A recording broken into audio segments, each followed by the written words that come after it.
Recently online, I think there's been a big rethinking of popular characters and organizations, as instead of being good or in the right, as the movie or show might make them out to be, instead being exactly what we didn't think they were, the bad guys and the villains all along.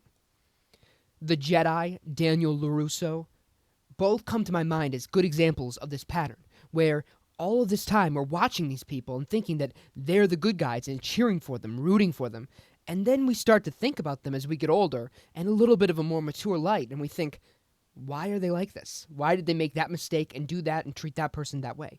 Now I think there's a brand new example of this in the Amazon show Invincible. There's one character that I think we are supposed to agree with and see their side and see how the main character, Mark, is not doing the right thing, and that is Amber. And I think, in my view, Amber is the real asshole. So let's look into it.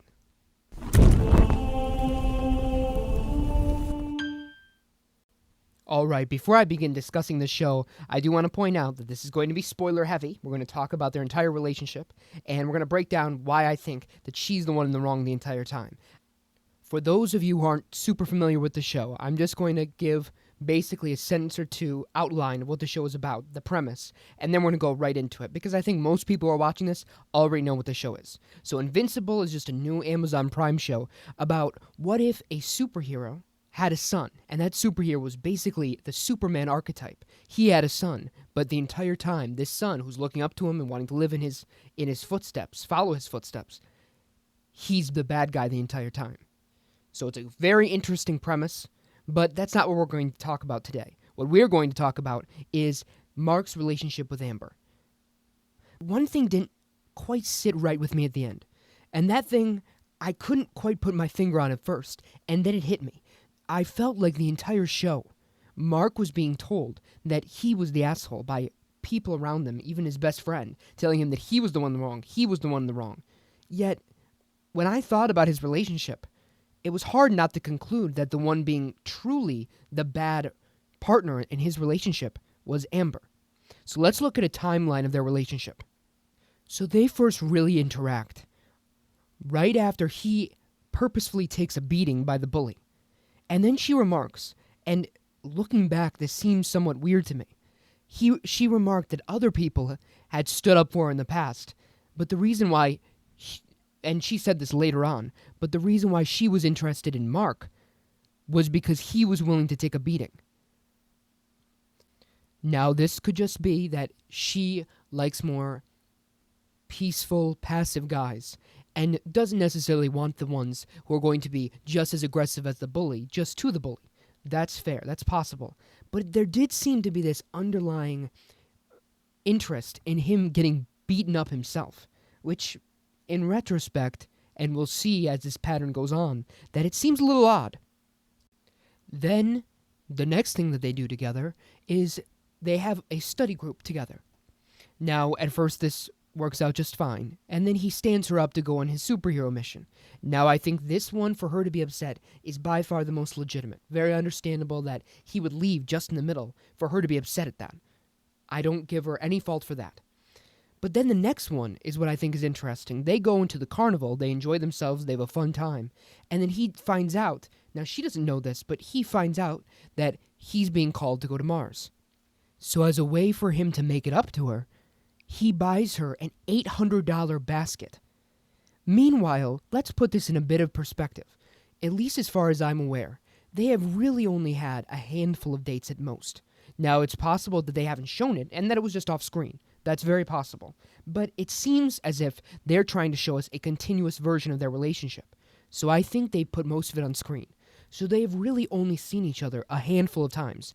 And he, who has only had a part-time job, is willing to spend $800 on her for this basket to try and make up that he's going to be out of her life for a little bit of time.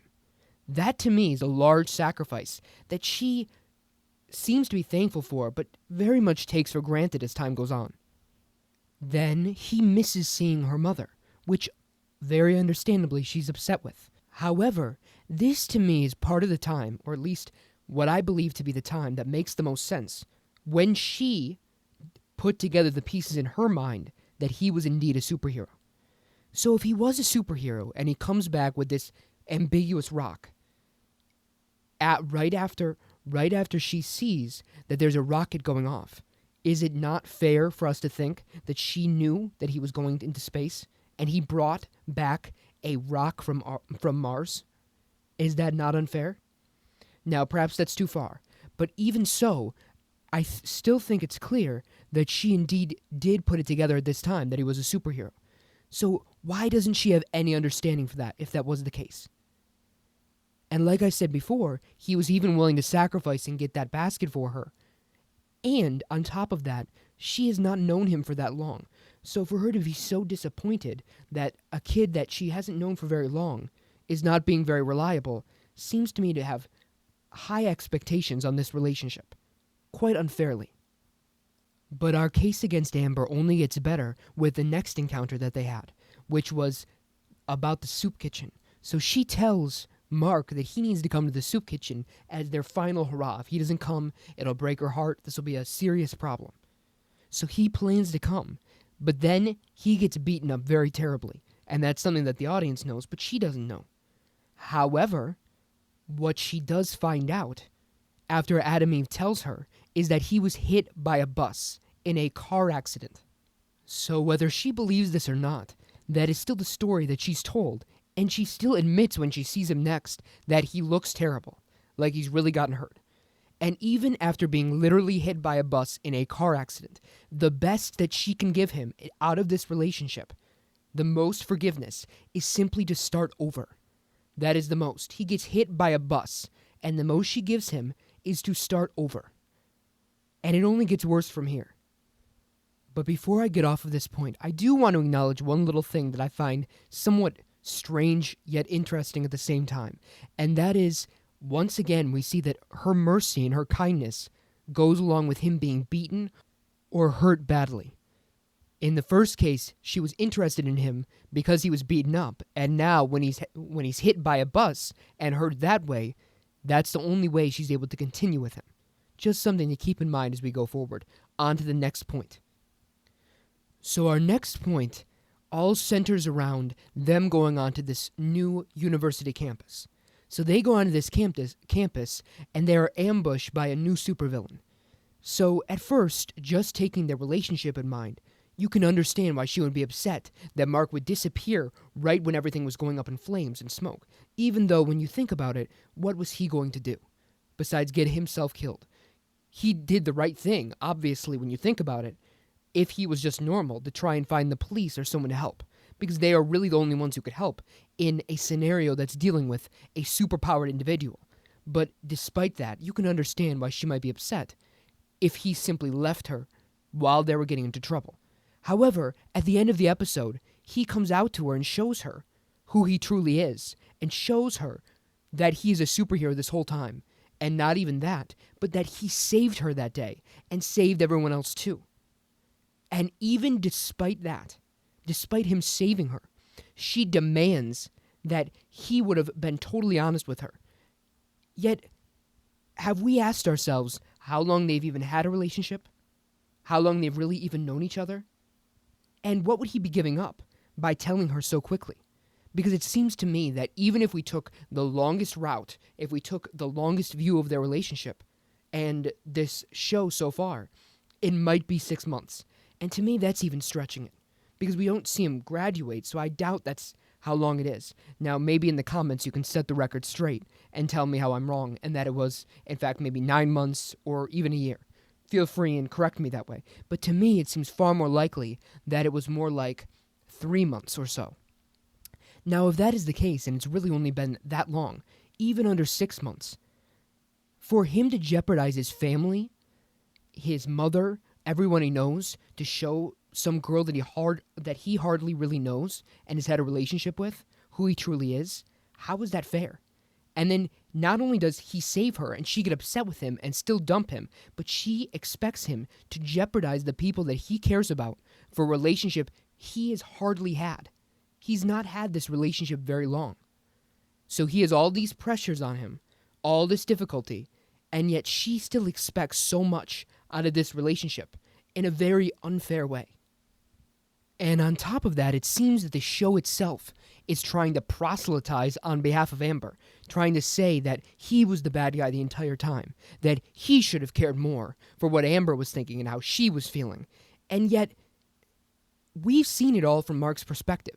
So the audience itself should be on Mark's side, seeing that he's dealing with being a superhero for the first time, having to deal with, like I said before, all these pressures on him, all of this difficulty and all of these new sensations and emotions and superpowers and all this new responsibility.